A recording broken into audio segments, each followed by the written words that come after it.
2 Timothy 1:7, for God has not given us a spirit of fear, but of power and of love and of a sound mind. You know, we need to learn to conquer our fears, and we can. We can conquer our fears, though it might be challenging sometimes. But remember, God has not given us a spirit of fear, but of power to overcome things that we think would destroy us. When we look at it out of God's eye, no weapon formed against us shall prosper. You know, when you conquer your fears, you become to know that, okay, I can do all things through Christ, which strengthens me. Nelson Mandela said, I learned that courage is not the absence of fear, but the triumph over it. The brave man is not he who does not feel afraid, but he who conquers that fear. That's the brave man. Let me read that again, because that is such an amazing quote. Nelson Mandela said, I learned that courage is not the absence of fear, but the triumph over it. The brave man is not he who does not feel afraid, but he who conquers that fear. Jack Canfield said, everything you want is on the other side of fear. Oh, now that's amazing. Now, fear will keep you from crossing over to the other side where there is an abundance of blessings. Fear will paralyze you and cause you to go back to bed, to give up on your hope, to give up on the dreams that you could see so vividly. Fear will paralyze you. It would make you stop in your tracks. It would make you turn into a fetal position as a child. I know, because fear has done that to me. A few nights ago, I was thinking about the future. I was thinking about what I don't have, what I can't do, what I haven't done, who I'm not, all the things that I've passed up, all the things I forgot, all the things I don't know, uneducation, ignorance, arrogance, pride, lust, stupidity, stinking thinking, all types of thoughts ran through my head, and I became afraid. But God came in, because he said, I'd never leave you nor forsake you. And he came through and he burst that thing wide open. And I learned and I conquered my fear. And I got up out of bed and I was shouting, praise God, thank you, Jesus. And that when he broke through and I got the breakthrough, it was wonderful. You know, Bill Cox says the forces within you are much greater than any forces trying to contain you. You know, Elijah said, hey, Lord, open his eyes that he might see that there is more with us than with them.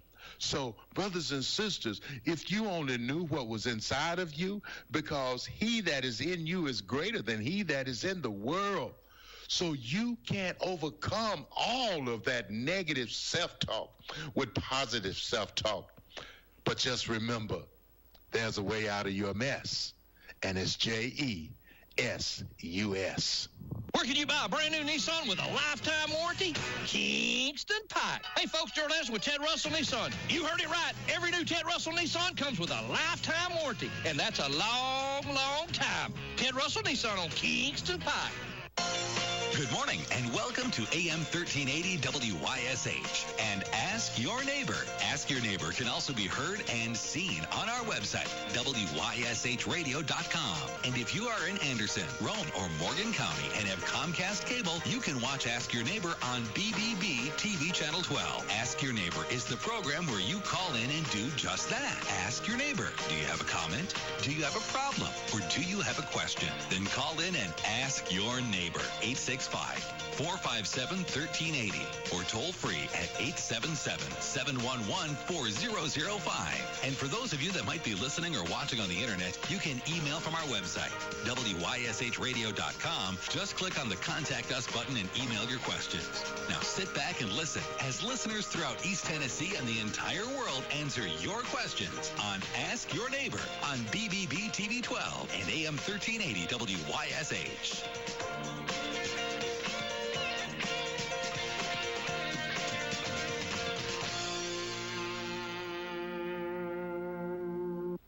Welcome to the land of the free, where we pledge allegiance to the flag, salute the heroes of old, and raise a cup to the new gladiators who dare take on the last great Coliseum. The Bass Pro Shops Night Race NASCAR weekend returns to Bristol Motor Speedway September 19th through 21st. Get a weekend package and see Dale Jr. race on Friday. There's no place like Bristol. It's not just a race. It's Bristol, baby. Good morning, everybody, and welcome into I almost said Friday. My days are so bumfuzzled. Tuesday, I was telling you to be here. Yeah. Thinking it was today, and today I'm thinking it's Friday. Sheriff Russell Barker's joining us this morning for Ask Your Neighbor. How are you, Russell? Doing well. You know, we were just talking. We've got a lot of people in this area that have some great stories and have, built great businesses. We were just talking about Stacy Bowles and advanced transmission, advanced towing, all the stuff that he's got. We've got a lot of folks around here that have done very well and just pulled themselves up out of, Yeah, Lowe's Tows, actually. What'd I say? Advance. Oh, he used to be a truck, yeah. Advance Auto Sales. Lowe's Tows, yes. He bought Lowe's Tows and kept that name. And they sponsor all of our football. They do the Pass for Cash. And a lot of folks out there that, done well in business. I'd get Stacy to come up here and tell his story sometime. Stacy's a great guy. Yeah, he is. He's got a great story. It's amazing, really. What's going on in the sheriffing business these days? Buddy, what ain't happening, Well, let me start by asking you. I want to get my show from yesterday out.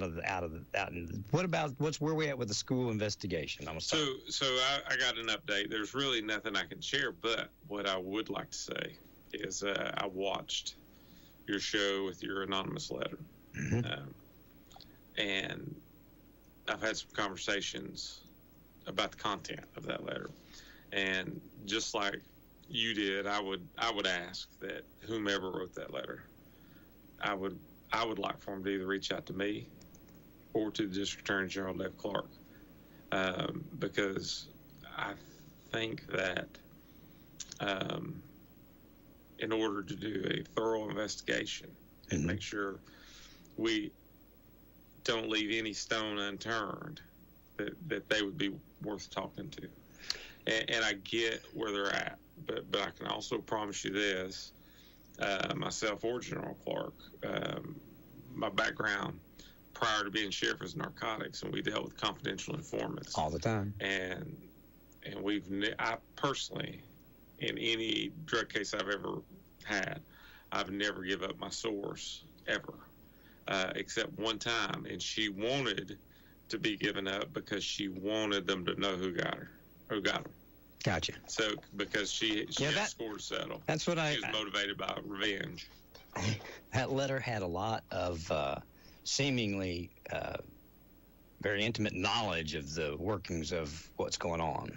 Yeah, it was shocking. Honestly. So if you're listening, or if somebody out there knows, encourage them to reach out to me or General Clark, and I can guarantee it. I can guarantee they'll stay anonymous. Yeah. Because good. That's not, and I totally get the desire to remain anonymous, but if we truly have those kind of problems, and this thing is way outside the scope, I just think that in order, the letter said, you got to bring it to the light, right? So, if we got, so if they have something that would be helpful, I want them to reach out to us. You can't ask for much more than that. I said the same thing. I think that's the first time that I've ever acknowledged or read something anonymous or published it Right. when we got it. Somebody writes me an anonymous letter about 4 times a year. It's in handwriting. Sure. It's usually something about the government. It's and it's usually conspiracy theory driven, and we don't. It's fun to read, but I would never read it. I've got a guy that's been writing me for 4 years. I've got somebody that's been writing me for decades. I have no idea. And they send clippings of stuff and little articles. He gives me this information, but we can't act upon it because we need more detail than what he provides. It's a paragraph. Mm-hmm. And for all I know, honestly, and I'm not by any means suggesting that this is the case with your letter, because your letter was really detailed. Mine is literally a paragraph quarterly. Yeah. Right? But it doesn't give us anything to operate off of. There's no next move. Yeah. We would have to interview them to know where to act. Yeah. I mean, it'd be like me saying Ron loves wearing green shirts. Mm-hmm. Well, good. And that's illegal. Yeah. But if I don't see Ron and I don't know who Ron is, I mean, I know a lot of Rons. Well, which Ron? Well, I encourage the same thing that you did. Come forward. And I held the letter for 2 days, hoping I could figure out who it was or get some idea, and then just ask the audience what they thought, if I should read it or not, because I felt like it. I know it was written to a point that I thought it had credibility. Mm-hmm. But hopefully, if they're that concerned, you've made the offer that they can call you and remain anonymous. Or General Clark, because I spoke to General Clark about it. Yeah, I hope that they will, and we'll go from there. See how all that works out. So you had fun at the Republican. Before we go into that, because that'll take the rest of the show, let me say this. I do have some good news. Great. And I don't think I've said this, but so we had the homicide suspect that we're holding that needed the brain surgery, had a couple of brain surgeries, and the preliminary bill was $1 million, what they were telling us, right? That with aftercare. And it was a whole big deal where we got it worked out with the state of Tennessee where they were going to take them, but Public Defender's Office wouldn't sign the agreement, so we had to eat it, right? Yeah. My jail administrator and staff at the jail did a fabulous job after the operation, because again they sat in the hospital on the taxpayer dime because we couldn't provide the aftercare at the correction facility. So they worked it out with the state to where they would go to the special needs unit in Nashville pre-conviction. So that shaved some money off. The final tally came in at like $780,000 is our county's bill. Now, wow. In anticipation of this, we ended up finding this company, or actually the company found us. I had a relationship with the sales rep, and that they were she was previously in healthcare, jail healthcare, right? Yeah. And we'd never done business with them, but I met her at some events and some of our conferences, and she had changed companies to this group called Heritage. Okay. And what they do is scrub bills. Now, we were paying our current healthcare company to scrub bills, and we get excellent service from Southern. I remember you've talked about that before. But this bunch really intrigued us because they said, we don't want your health care, we want your bills, and we want to scrub your bills. And it costs us $0 to sign up with us. And if we don't save you money, you don't pay us. We only get paid on what we save. And you can't beat that. Yeah. So they're properly motivated, right? Yeah, absolutely. And their expertise in that whole lingo, medical lingo, and coding and all that. So they took that $750,000 bill, and the final bill came in. It's like $350. Really? Yeah, it was amazing, absolutely amazing what they did. So we couldn't believe it. I mean, we thought, and so between the state taking on the aftercare, that helped, that shaved $300-something thousand off of what we were anticipating. And then Heritage came in and did their thing, so we got out of there for about a third, which tremendous. is still a boatload of money. However, but a smaller boat. Yes. A much smaller boat. Yeah, it was. So we're thrilled with that. So we announced that to budget and then full commission Monday night. No, that's tremendous. Isn't it? I mean, it's odd. Some of these things out there sound too good to be true, and then you get into it, and well, I'm telling you, this bunch is. I can't say enough about Heritage, Southern Healthcare Partners, and AmeriMed is really good to us, who does our mental health transports. And that's all through a grant. That's fantastic. Yeah. So we're getting there, but man, it takes a lot of work to a lot of administration to being a sheriff in there. Yeah. I mean, I ever dream. not just chasing bad guys anymore. Yeah, I was naive.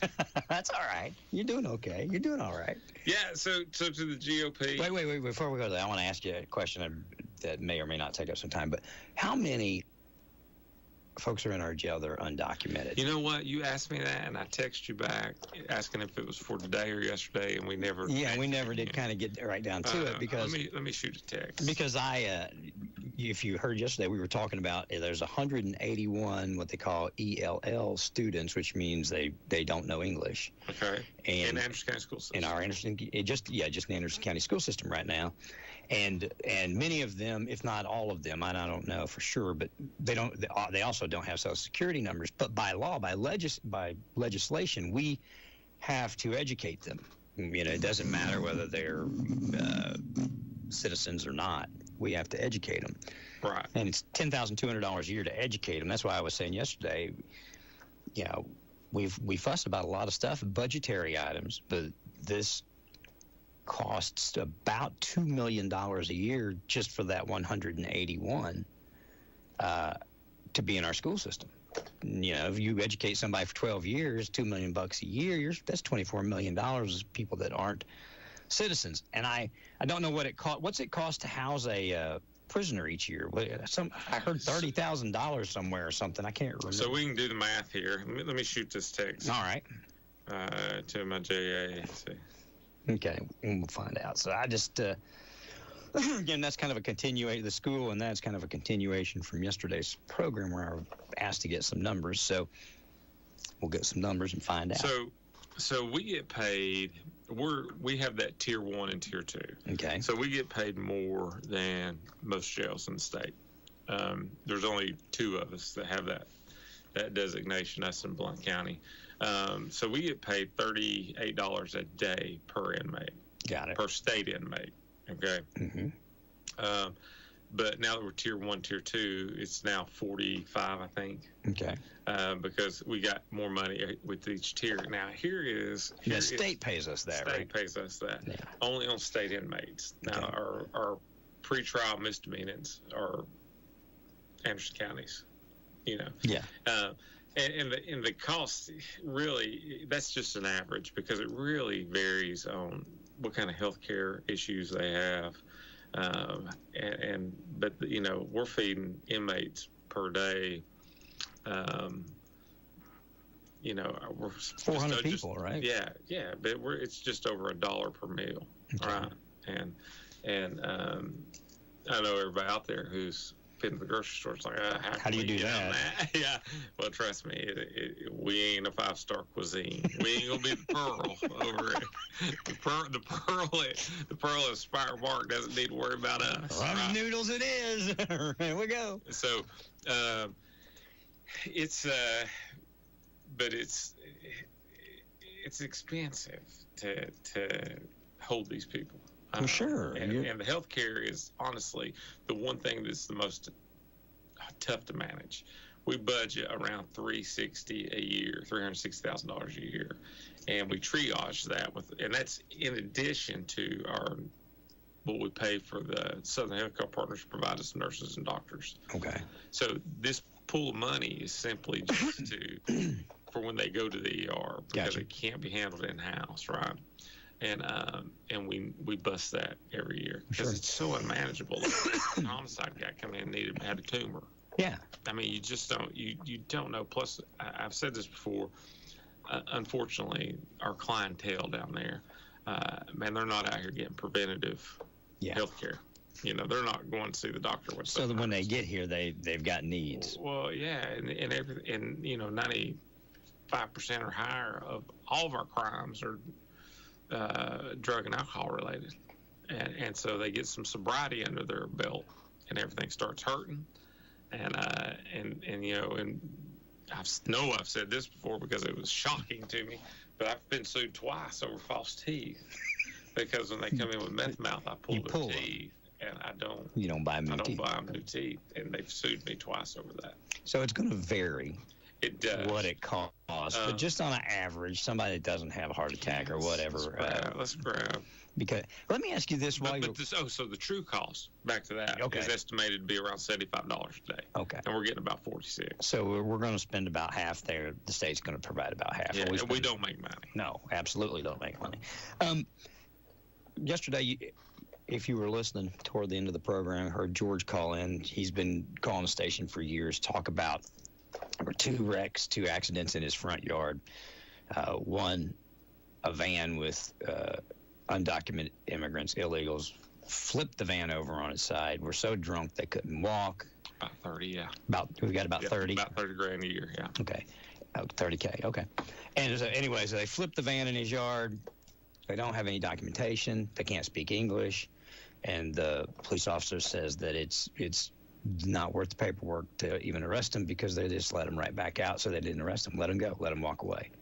That's happened twice. Horrifying. Huh? That's horrifying. I hope it wasn't my office. No. This was in Knoxville. Okay. This is Knoxville. This was at Fountain City. Okay. And so in Fountain City, that's one incident. The second incident, a young lady ran over a guy on a bicycle, left the scene of the accident to go get her mom because her mom could speak some English, came back. She was 18, both undocumented. They let him go, let him drive the car away. Did not issue. And the guy on the bike died 3 months later, and they said it was because injuries. They died from the injuries, but they said they didn't arrest him or didn't cite him because they don't have the jurisdiction to do it. They're not from here, and they said they turn right back out. No, that's okay. That was on yesterday's show. That's No, I'm not saying the story is. I'm just saying they do have jurisdiction because you're still held accountable to our laws. That's what I thought. And the truth of it is, all day long, they can't. I can't deport them per se, right? I can request ICE come get them.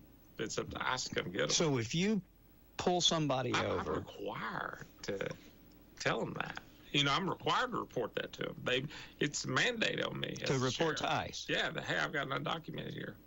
Because, like in sanctuary cities and stuff, they're not allowed to report to ICE. We're definitely not a sanctuary city. Right. So if you arrest somebody for whatever, drunk driving, and they don't have documentation, they're illegal, you still treat them just like you would treat if you arrested me for drunk driving. Absolutely. Take them down, book them. Absolutely. How do you do that without any kind of, you don't know who they are, they don't have a driver's license, or maybe they do have. How do you book somebody you don't know who they are?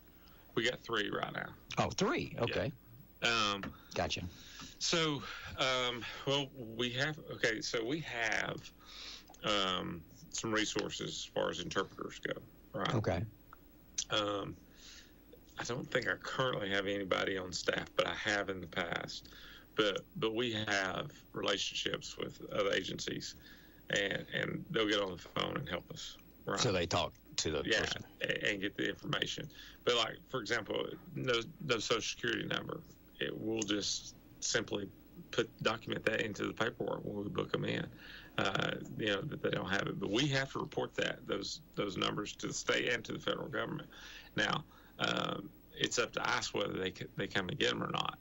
But they still have to go through the process, just like you and I would. Bond, first appearance, get an attorney. Court provides an interpreter when they go to court. So I can request they be deported, right? Mm-hmm. And I could probably get with land trips and rent me a bus and drive them to the border. Yeah. But I can't. I can't. You don't have the authority to make ICE come and get them. Right. Exactly. Have they come and got any of them? They have in the past, but it really just depends on the crime, and what kind of history they have, if they're of interest. When they don't come and get them, what happens? They usually sit in my jail until the judge lets them out if they can't make bond. And sometimes, and I wouldn't even begin to know the number on this, but, once they make bond, of course, I'm sure bonding companies are a little hesitant to bond them. Because they have flight risk. Yeah. And, but generally speaking, they just sit there until they have their court date. Yeah. So right now we're spending $90,000 a year roughly to house 3 of them, $30,000 each. Yes. If they stay the whole time, yes.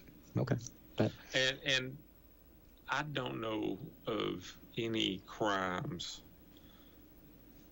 in Anderson County that have been outside of misdemeanors as far as DUIs, domestics, things like that. Sure. Now, we had that case where KPD was after the guy from, I think, Honduras. It ended up on the Roane County side of Oak Ridge, and he had killed his girlfriend. Yes. Now, that case initiated, the homicide actually occurred. You had 2 crime scenes. You had the crime scene in Knoxville, where the actual murder occurred. Then he transports her body to Oak Ridge or to the through quarry or what? Knox, Anderson County, into Roane County. Yeah. Okay. But now they never gave, that I'm aware of, they've never given any status on his or her immigration. So who knows? Well, just it's become a conversation in so much as that, when you look at Springfield, Ohio, and the influx of people that are there, and you've heard me say a lot, our politics is local, and it is. It really is. I mean, if county commission voted today to cut your budget, that's bad. Or if they raise our property tax, so it's local. And I've always said that, but this is really one of the first times that you start looking at it and you see that these federal laws, or lack of, where they're letting people in, we have to, under legislation, under law, educate these children when they come to us. Doesn't matter if they're legal, illegal, if they can speak the language or not. If they can't, we got to get somebody that can either help teach them, or we educate them, translate it into their language. And you look at it, and at 10-2 a year, BEP money, that's $2 million for the 181, roughly 1.9 million. So that's home money. I mean, that's, you know what I mean? That's a lot of state money, so county money. Look, you're exactly right. Politics is local, and of course there's layers. Sure. The county government, state government, federal government. The federal government's job, in my opinion, is to stay out of our way and do the big things, secure our border, right? Yeah. But like a lot of the laws should be left to the states. I agree. And if a state wants to do whatever it is that's legal there, great, go for it. Legalization of marijuana. It's in a lot of states. Yeah. So that's up to that state. But Tennessee does what it wants to do. But I don't think any of the states have the authority to deport, do we? You know what? That's a good question. I don't know. And the reason I say that, I guess we could if we could afford it. All right? Okay. Would be, I guess what I'm saying, because like Governor Abbott down in Texas. Is he deporting them? No, he ain't deporting them. He's shipping them. He's sending them to New York. Yeah, that's what I'm saying. So I guess you're right. I mean, we can't deport them, but we can take them to somewhere else and say cross, and maybe they will, maybe they won't. I mean, that's just it. We don't have the authority federally to do it, and the federal government won't do it. That's that's why Texas sued the federal government. They're not doing it. Yeah, I guess you're right. I guess we don't have the authority. And that's why I think that's also one of the reasons when we sent them to Martha Vineyard, it didn't take but 2 days for them to pull in the National Guard and round those people up and move them out. But brilliant move. Yeah, but that's why I think they started doing that, to make the point that if you're not going to give this, if the states don't have the authority to send them home, and the federal government's not going to send them home, then we're not going to pay for it anymore. Right. You pay for it if that's what we're going to do. But now that's come here when you got 3 illegal aliens in the jail. That's $90,000 a year. We got $2 million that we're paying right now to educate 181 of them. That's some. That's some real money when it comes down to taxpayers. Yeah. And you can't do anything about it. I'm not blaming the schools, the teachers. This is not a slight on Anderson County schools or sheriff's department, anything. It's the federal government. And we can't do anything. Yeah. But listen, locally speaking, it's not just with this big federal national issue of immigration. The state of Tennessee puts mandates on us, unfunded mandates constantly. So it's a bizarre little and complicated thing that I don't fully have my arms around. But so I'm of the thought, and I know this isn't super popular, but I think we build more prisons, right? I know they talk about how we over-incarcerate in the United States, but so the state of Tennessee uses the county jails across the state as substations, more or less, right, or annex facilities. Now, it helps us to a small degree to have state inmates for the simple fact that otherwise we would have to be doing laundry services, mowing services, things like that our state inmates do. When they become trustees, they do. Gotcha. Right? However, we end up keeping guys and girls that are state inmates because the state, it's cheaper on the state to give us $46 than for them to take and house them. Than for them to house them, because we said cost $70. Yeah, $70, $75. They're saving $30, $35. Yeah, and look, it's everybody's. I mean, it's everybody's tax dollars. I mean, it's across the state. So I don't really know what the answer is, but to me, if we build more state facilities, right, it boosts the economy. We got construction. We're hiring new COs. You know what I'm saying? And I get it. Not everybody, jail's not the answer for everybody. But when you have an individual that owes the state, owes society time, man, they have.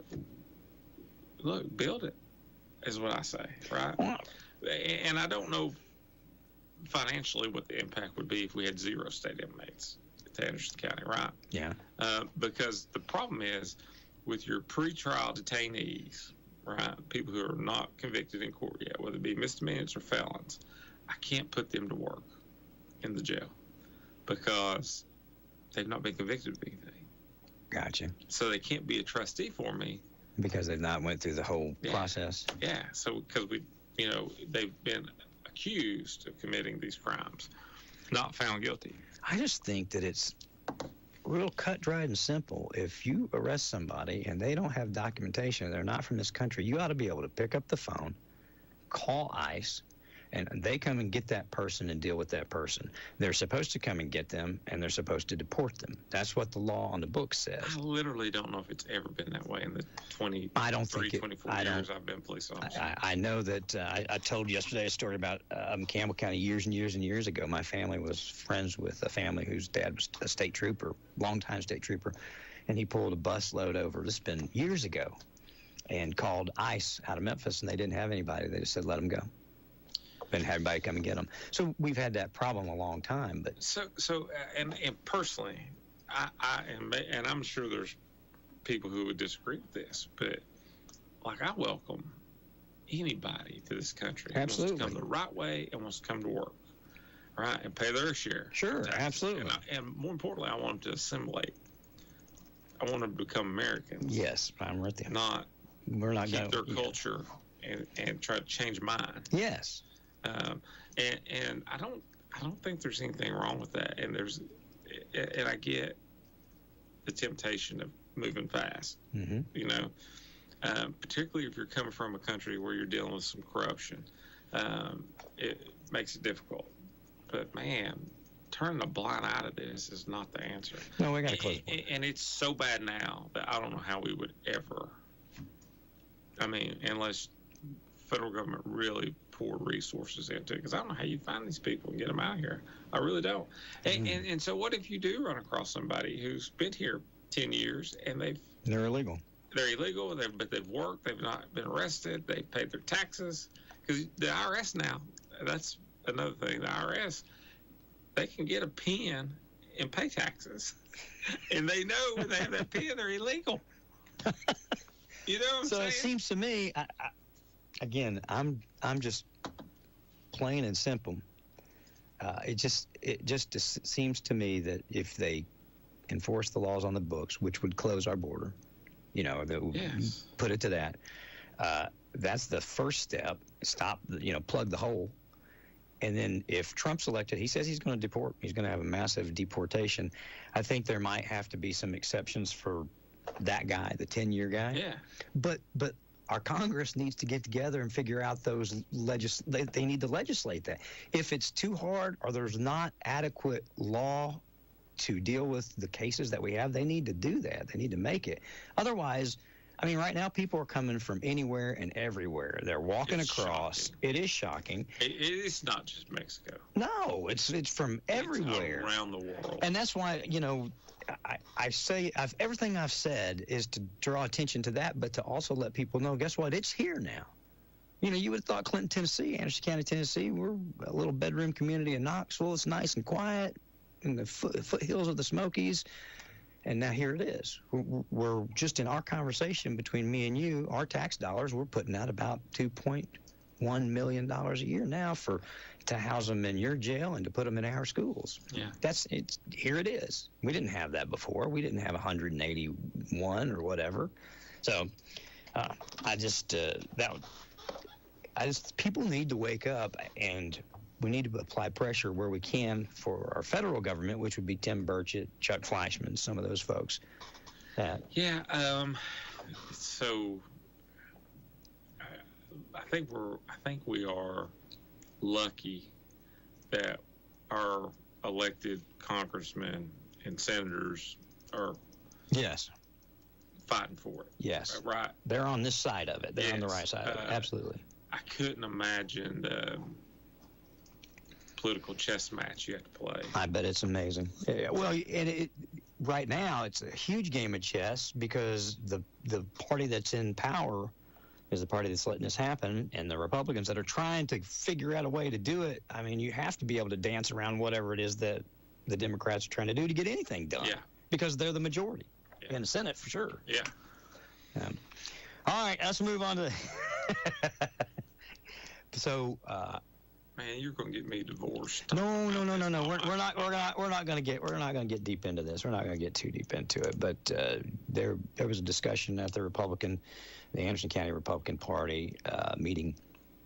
I guess that Representative Reagan, along with the head of the party, drafted a resolution. John Reagan. So, out of all fairness, the chairwoman, Myra Mansfield, drafted a resolution. There was a special call meeting on the 12th, and she had Commissioner Anthony Allen read the thing, and then they went through it line by line to give the people present to discuss it. I disagreed with it, and the resolution meant nothing other than as a resolution. It held no weight. No, it doesn't change the outcome. But to me, I thought it was petty, and I thought it was not what we needed at this moment. Right? We should be talking about November. Yeah. Not an election that was over with, had been reviewed by the state executive committee. It was useless. And I've said on the show, one of the problems with our GOP nationally, I would probably say, is man, we eat our own. I mean, locally and nationally, we eat our own, and it's how you get First and Second Baptists, right? Yeah. You have to define your core beliefs, but when you start arguing over the color of the carpet in the sanctuary, that's where the splits happen, right? Yeah. Not over negotiable things, not non-negotiable. Sure. And I think our local GOP, some of our leadership was just incredibly passionate about John Reagan, and John Reagan did a good job for us, but he got beat. Voters of Anderson County spoke, and they want to hang their hat on Democratic crossover. Yeah, it's been proven there was some, but not enough to change the election. Not only do I see it that way, but the state executive committee sees it that way. And there's this whole term, non-Republicans. And my point is, my kid, 18, first time she could vote, so she can't be a Republican by their rules. Yeah. Because she's never voted. Because, it's her first time, so she's got to wait for... She can't be bona fide till she does it 4 times. Cycles. Yeah. Gets 3 of the 4. And I just, to me, you down the vine like that. And then they say there's other ways, but it just seems so... And that's from the state Republican Party. Yeah. Those laws were passed down. I don't want to lay it at our feet, but we were consulted. All counties were consulted, but that's from the state Republican Party. Yeah. The Democrats have the same thing. It's just not been an issue yet. Yeah, well, so there's this whole thing, and there's a lot of disagreement in the Republican Party about this, too. The bona fide or bona fides, however, what makes you a Republican? Well, first off, this is the rebel in me, right? Mm-hmm. My beliefs make me a Republican, maybe a conservative, not because you say I am, right? True. Yeah, no, I get you. Yeah, but that's just me. However, one of the sticking points is, do these bona fides count for just candidates? Right? Do you have to be bona fide to run on the Republican ticket, or does it impact the voters? Right? And I've heard it both ways, right? And I get the frustration of people trying to impact our elections. I get that, right? However, as an American, I would have a super hard problem if I went and I picked primary and somebody told me, you can't vote in it. Yeah. Right. So, and we do have things in place. You put poll watchers there, local people who know the local lay of the land politically.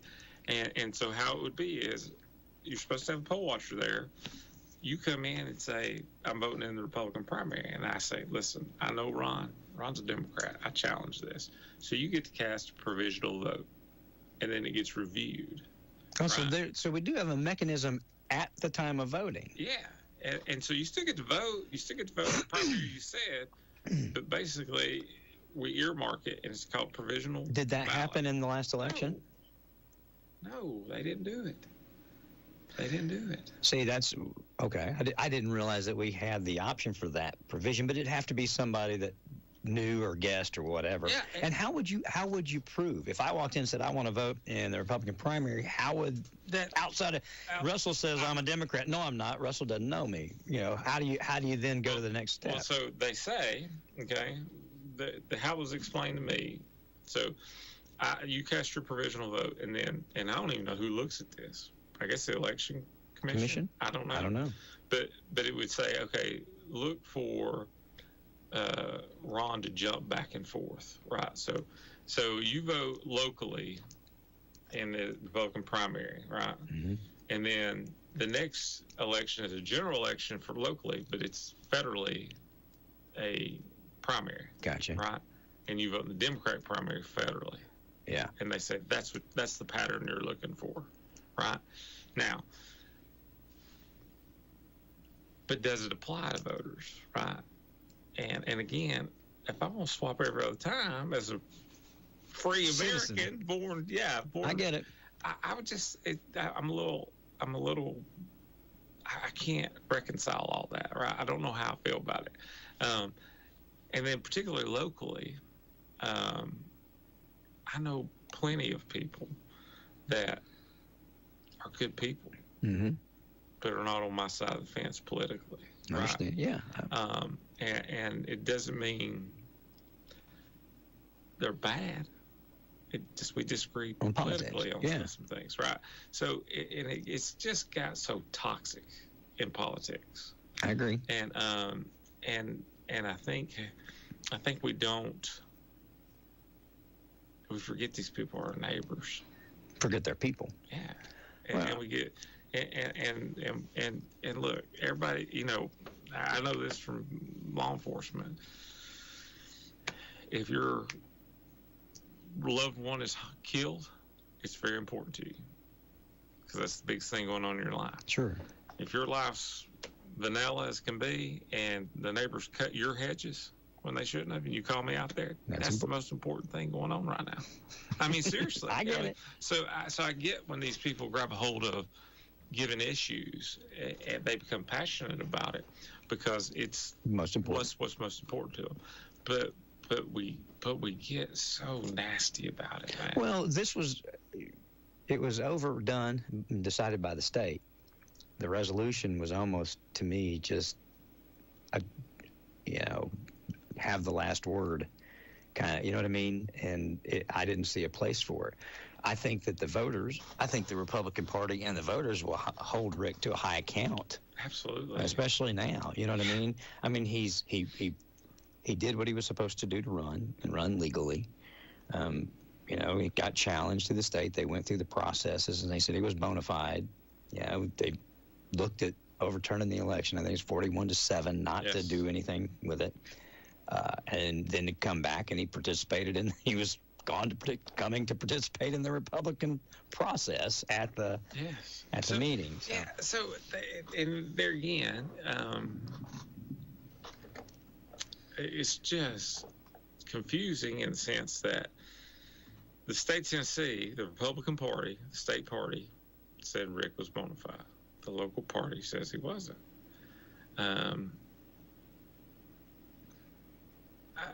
I mean, how? And I know Rick, and I know what Rick's done in my campaigns. I know what he's done for me as a candidate. I know the things he's done, and I know people who have done much less get bona fide. Yeah. So it felt personal. I guess I don't really want to say that because they don't even know Rick, right? Yeah. I just think that they were just that loyal to John, and I could be wrong on that. How do we? And look, I'm really the wrong guy here because I don't understand it all. Well, here's something I think that you certainly will be able to assist in, but how do we fix it? You know, we can look at it, and you're right. I don't know the legal ramifications of what is or what isn't, but we've got to be able to have our party move together in the same direction. Yeah. So look, we have to. The GOP needs to come together. Period. Right. And even though I disagree with the vast majority of the Democrats' policies and positions on things, but one thing they do right is they don't eat their own. No, they stick together. And if you're a moderate Democrat or a Reagan Democrat, as they used to say, right? Yeah. And you got somebody far left, they don't badmouth them. They just don't. They keep it in house. Yeah, and that's what we're supposed to do. And for some reason, this has become incredibly public, and it's unfortunate. You know, and it's just not healthy because now we have two choices. We got Ann Backus and Rick Scarborough, and you got to figure out which one aligns mostly with you. I mean, you're not going to agree 100% on everything. No, I don't agree with 100% on everything with nobody, even myself sometimes. Sure. You know, I second guess myself all the time. Why'd you do that? That was a bad call. I get it. You know, so I do. But I just wish that. What about a closed primary? So the state can do that. Legislation can do that, and they've talked about that, where people literally register as Republicans, Democrats, or Independents, and you would be held to that. So there's another. Or a caucus. Yeah, that's what I was going to say. There's another alternative to even poll watchers. You could caucus.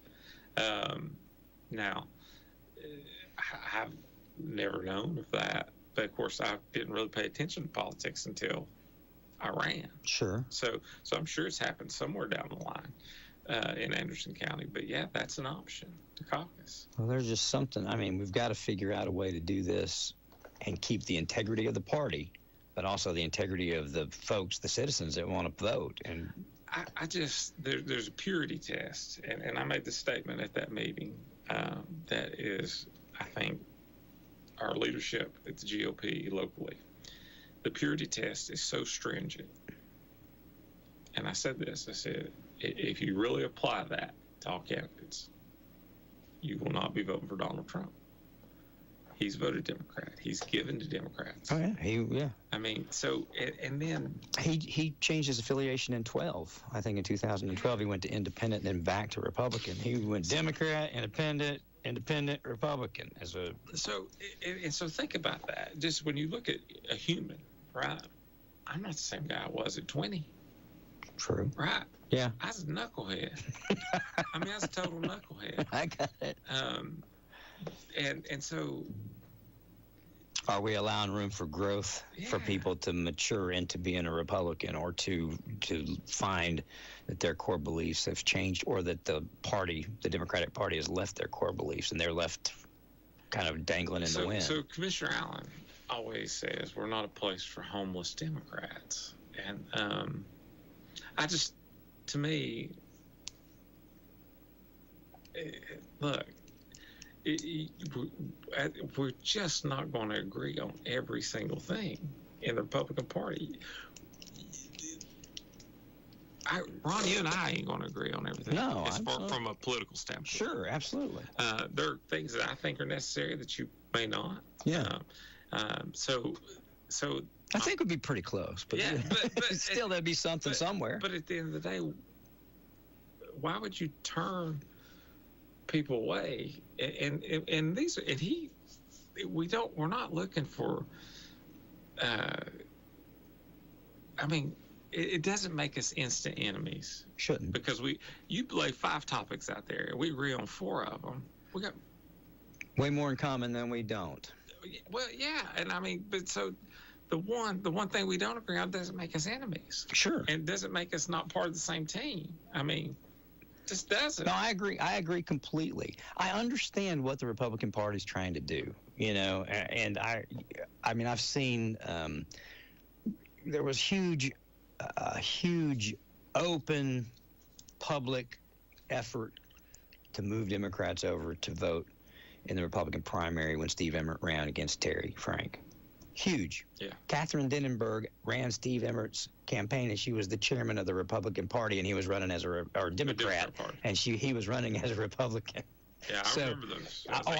I know a bunch of Democrats that got furious about that and ended up supporting Terry just because they were mad at Catherine for doing, But that said, so I understand that happened across the state in a number of different counties. So the parties wanted to do something to try and protect blatant violation, blatant interference. So they set forth these rules. Well, if you pass those rules, then it ought to be the end of the conversation. And if you don't like the way that the rules played out, then you can go back to the table and fix it. Instead of saying, hey, somebody found a way around the rules, that could be right, but that's on you. Then you need to go back and tighten up the rules and figure out where the holes are, if there are holes. But once it's done, the election's done, said and over, you cannot unwind the will of the people, even if you disagree with it. Yeah, so listen, I think I didn't like the fact that John challenged it with the SEC, but I don't. I think it's his right. Yeah, 100% it's his right. Yeah. And I don't begrudge him for it. I don't either. I really don't. I just wish it just added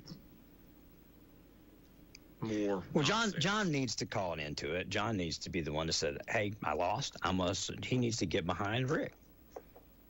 Seriously, that's what needs to happen. No, I agree. They got so aggravated when President Trump questioned the election. They said he should have fell in line and what have you.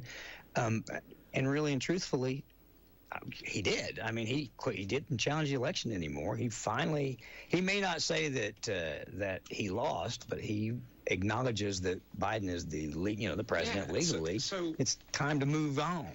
Yeah, and so that's political PTSD too.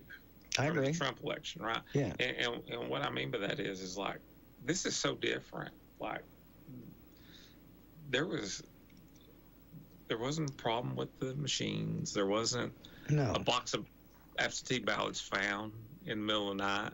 Yeah. I mean, it just didn't happen. No. I mean, it was literally people who they believe didn't, shouldn't have voted in the Republican primary. And so in those statutes, and I've not dug into them and memorized them by no means, but basically when you my understanding is when you pick a primary, you're saying allegiance to that party, Okay. Democrat or Republican. So now it gets down to the only thing I can kind of compare it to is when you're trying to determine intent in a homicide, if it's premeditated or not. Right? Okay, yeah. Was it a crime of passion?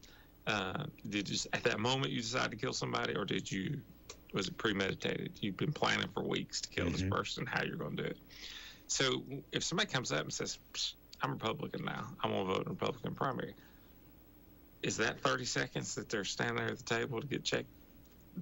What if they have to change their heart walking to the booth? Sure. I mean, we can't control that. That's human nature. And therein lies the rub. You can't, once they step into, especially in the general, who knows what they're doing? Who knows?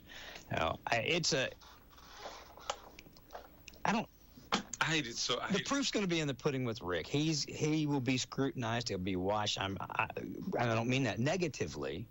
I just think that he's, you know what I mean? And if he does what you can call him anything you want to. You can call him an orange. I don't care. But if he does what you want and what I want and what the people of Anderson County, which the majority of us voting here in the county are Republicans. The Republican Party is larger than the Democratic Party. Therefore, vis-a-vis, if he's going to do what the majority of Anderson County wants, it's most likely going to be a Republican agenda. Most likely, right? So if he does that, and he carries that out, and he does, because that's what Rick said, he's going to listen to people.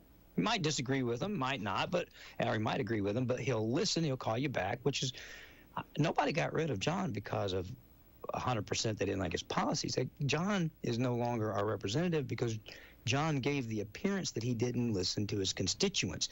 He may have listened, and I said the exact same thing to his face sitting here. I said, the most polite way I can put it is, you give the impression that you don't listen or that you listen and you don't care. And so at the end of the day, if Rick gives that same impression, the same thing will happen to him. But if he does what he says he's going to do and listen to the constituents, it's going to be a Republican agenda that he carries forward. Absolutely. So John said, I heard it with my own ears, you vote your conscience and you vote your constituents second. And your conscience didn't get you elected. That's your it. Constituents sent you down there. You heard him say it right here. I heard him say it here on radio. I heard him say it in person to me. And therein is the disconnect for him. Exactly, because sometimes what your conscience wants you to do is not what your constituents want to do. A great, and I'm kind of neutral on this, to be quite frank with you, because I've been on both sides of it, right? Mm-hmm. A great example of that is the vouchers, right? Perfect. Yeah. Listen, my kid went to private school, pre-K through 8. Then she transferred on her own to Clinton High School. So I paid that and then paid my tax dollars to the school system. Sure. Right. But I chose to do that. Right. I chose to send my kid. Yes. And however, you have Clinton City Schools and you have Oak Ridge City Schools, who, by all counts, are good schools. Absolutely. And really, really getting the job done. Yes. And so John was so pro-voucher, clearly, that he wasn't listening to, or maybe he did. I can't say that, but it was to be. It was really to be. It was. He was just really firm on that. Well, he said that it probably won't even affect Clinton Elementary School because everybody is so satisfied with a great system. Nobody's going to want to pull up and leave that school system to use these vouchers to go somewhere else. But that's not always how it works. Like I was speaking about, I brought this to his attention. I said, okay, let's say you got a student that is a tremendous student, but maybe they have a philosophical difference. Maybe they have a belief, a religious belief, let's even say, that's contrary to someone in the school, and so they're uncomfortable. So they're great students, but they have another. If we're doing this all by grades and saying they get good grades, they get a good education, that therefore they won't leave. Well, there are other social factors that might push somebody to say, you know what, I don't want to be at this school, even though it's a good school. So I'm gonna make a unilateral move. I'm gonna go to an equally good school over here that's private, where I don't have the social negative whatever's going on. Right. So that, to me, I said, well, that kind of mooted that argument. It's not just about such a great school. They are such a great school, but there are other issues. That's what he wasn't listening to. Right. He was like, you guys are a great school. It's never going to bother you. Don't worry about it. And yes, it could. It could bother. It could, if you move 100 kids out of the school system, that's a detrimental hit to our school system for sure, in the money that we get, and yet they still have to provide the same thing. So they're going to have to work all that out if they're going to proceed with it and figure out a way to administer it in a way that it's fair for everybody. Well, and then on top of that, the private schools are not under the same scrutiny either. No, they're just not. Well, they don't have to follow the same rules. They don't have to teach the same thing. Yeah. I mean, so, and like I said, I'm kind of neutral on that, because my kids at UT, now I'm worried about what UT charges. Yeah, they're going up on ticket prices. Yeah, you see that? Well, yeah. Trey went to private school in the 8th grade. We sent him, when he started in middle school, we put him in private school for 1 year. And it wasn't right for him. Yeah. It was not right for him. When he got into Clinton High School, I mean, that worked much better for him than private school did, much better.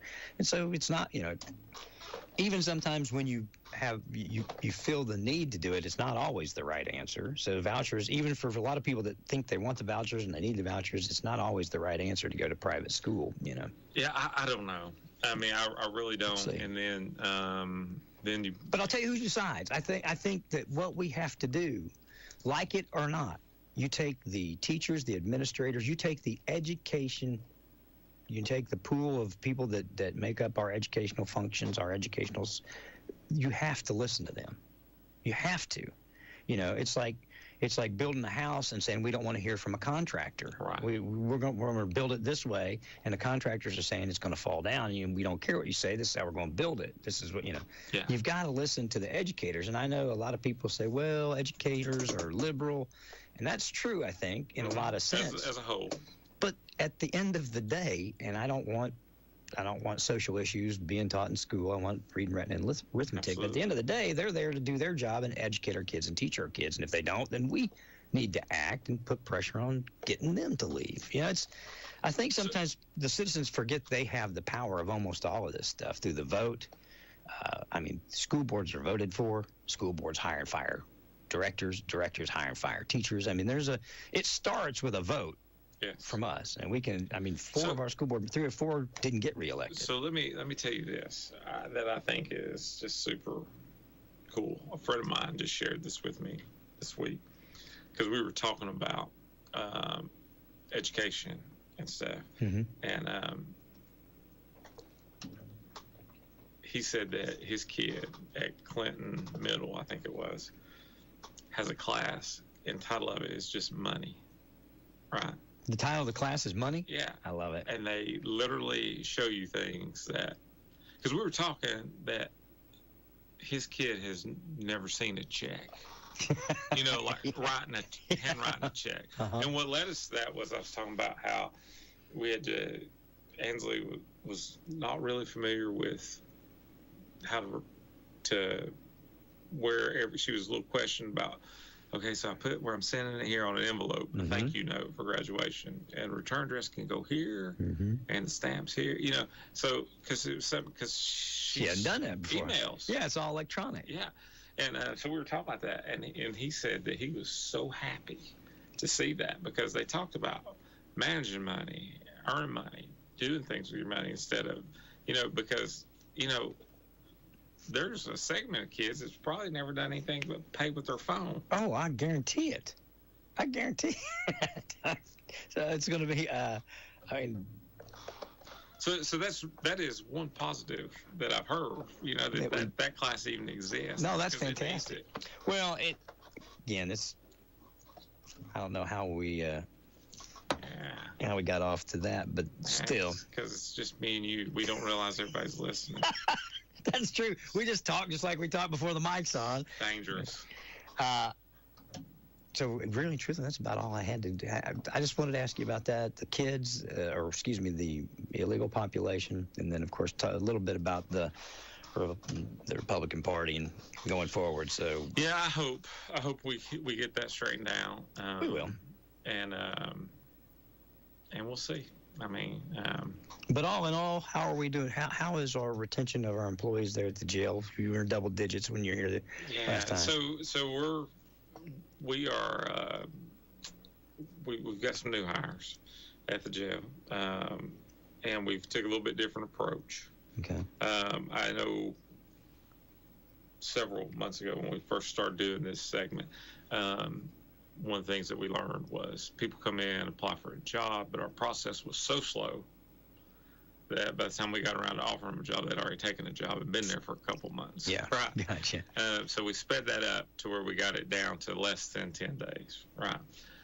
So a new approach that my jail administrators come up with, because the training that they have to go through before they're on the floor to go through their FTO program, it's not feasible to do it one-on-one. Okay. Have one guy sit there for 2 weeks, Gotcha. and then a new hire comes in.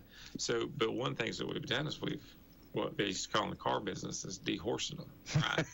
So if we get somebody come in, we get the test done, get the psychological done in short order, we go ahead and put them to work. Gotcha. And we let them shadow now on the floor before the class starts. Gotcha. And then when we get enough to put on a class, we roll into that. Now, the benefits of that is, one, they come to us looking for a job. They need a paycheck. They need a job, so now they're in.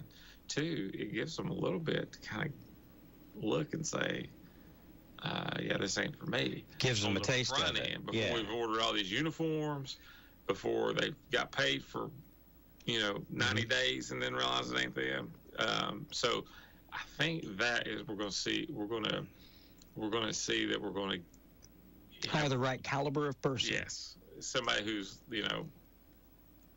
they're going in eyes wide open, because we can tell you all day long what the environment's like and what to expect, but it's totally different when you experience it. And there's a certain type of person, certain kind of person that's cut out to be able to deal with that, and then there's a lot of us that aren't. Yeah.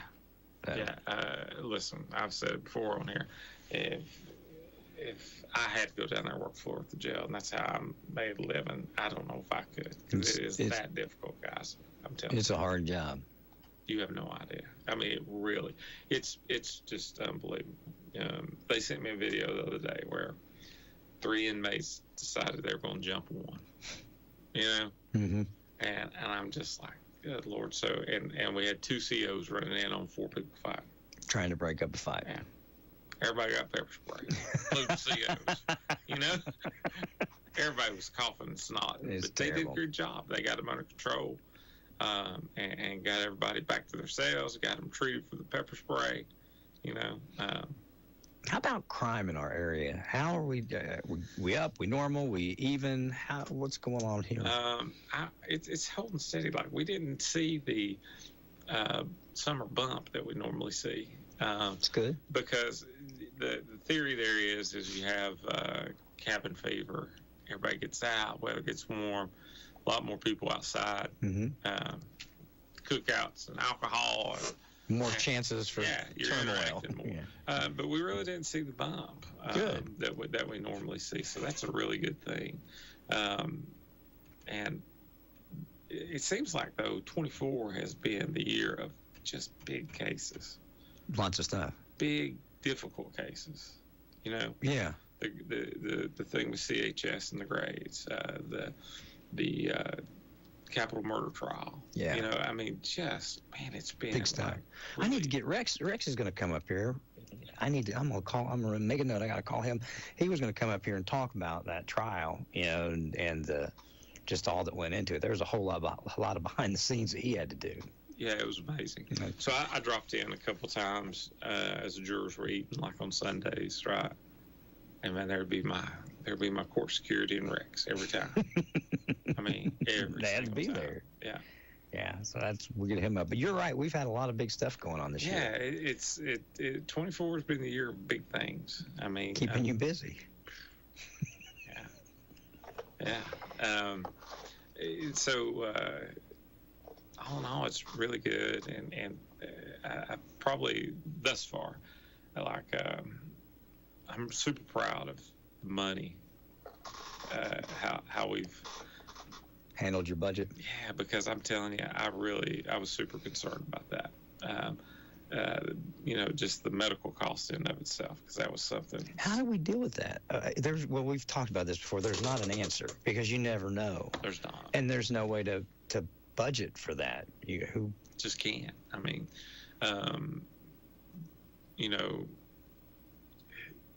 we're currently gathering the numbers, right, to see my administration, where we have been historically, right? Mm-hmm. We always look at that, but for whatever reason, we've never logged it, right? We just grab it at budget time. Say, all right, let's look at the last 3 years. How did we do? Yes. And I'm proud to say that we've always come in under our budget. Now, some people say, well, why are you getting so much? Right? There's so many factors in that. Sure. But we turn it back in, and I'm proud of that. Does the 300 and some thousand that you just had to spend for the brain surgeries patient, does that come out of your budget? Yes. So you have to make. So that code is, I think, I want to say 360. Okay. And if my guys are listening, they'll probably correct me, because I'm a ballpark guy. Right? Might be 365. Yeah. Might be. Yeah. I think it's 360, right. And I think this bill was somewhere around 350. Okay. So we end up. So we got $10,000 left in that code for the rest of the year. Right. Hope nobody catches a cold. Yeah. So, but now how we offset that is we do budget transfers. Okay. So we're going to have money left over, most likely in the salary code from the jail, for example, right? Because turnover. Because we don't have it staffed to where you want it. And one of the things that we do with our budget too, in anticipation, although not everybody does it, because now you can stay on your parents' insurance till you're 26, right? Mm-hmm. But if we hire somebody, and when we look at our budget, we say, okay, they're going to make this kind of money, but when we go to factor in their benefits, we just assume that they're going to take the gold medical plan, which is the most expensive, and they're going to be a family. Gotcha. Right. So you figure that in. So worst case scenario, we hire a 24-year-old that with a single, they probably still on their parents' insurance, and that money is now free to be turned back in. Gotcha. It keeps us from having to go to commission and say, hey. So even though you might give it back, it still stays in your budget if you need it next year. So it's and we give it, but it keeps us from having to go to commission mid-year every year and say, hey, you need to find another $500,000 for us. Yeah, gotcha. Because it turns out we did hire a bunch of married people. Gotcha. Makes sense. Yeah. Makes sense. And I guess it's budget by worst case scenario, so to speak. Well, that's. If you're giving it back, that's got to be a good thing, and you turn it back in. Well, that's what you have to do. I mean, it's the only. I mean, it's the right thing to do. Yeah. Well, you don't want to just spend it to spend it. Yeah. You don't. I mean, because you wouldn't be a good steward of taxpayers' money. Sure. You just wouldn't. Anything else happening? I don't think so. Really, no news is good news. We've talked about everything we've talked about, stuff in the past. I'm curious. I hope that the person who wrote that anonymous letter will take you up on your offer to contact you. Myself or Dave Clark. Yeah. And, if there's something to it, that'd be something to look at, but we'll see. They may have information that's helpful to what we're currently looking at. And you say right now we've got 3 undocumented in the jail, right? Yes. There you go. Those are my questions for the day. Everything after that's just been having fun talking. So we've done that. We do that. Yeah. right, buddy. I appreciate you coming in. I really do. And if you need us, call us. All right, guys. We're going to call it a day here on It's Wednesday. Yeah, Wednesday. There we go. Tasty, mouth-watering pizza is the best way to describe our pizza at Pizza Express. Voted the best pizza in Anderson County. Pizza Express also offers wings, salads, sandwiches, calzones, strombolis, and more. Listen up, WYSH and WQLA listeners. Take advantage of the carry-out special. Extra large, one-topping pizza, only $10.99. Call 463-0011. Pizza Express, 827 Clinch Avenue in Clinton, 463-0011.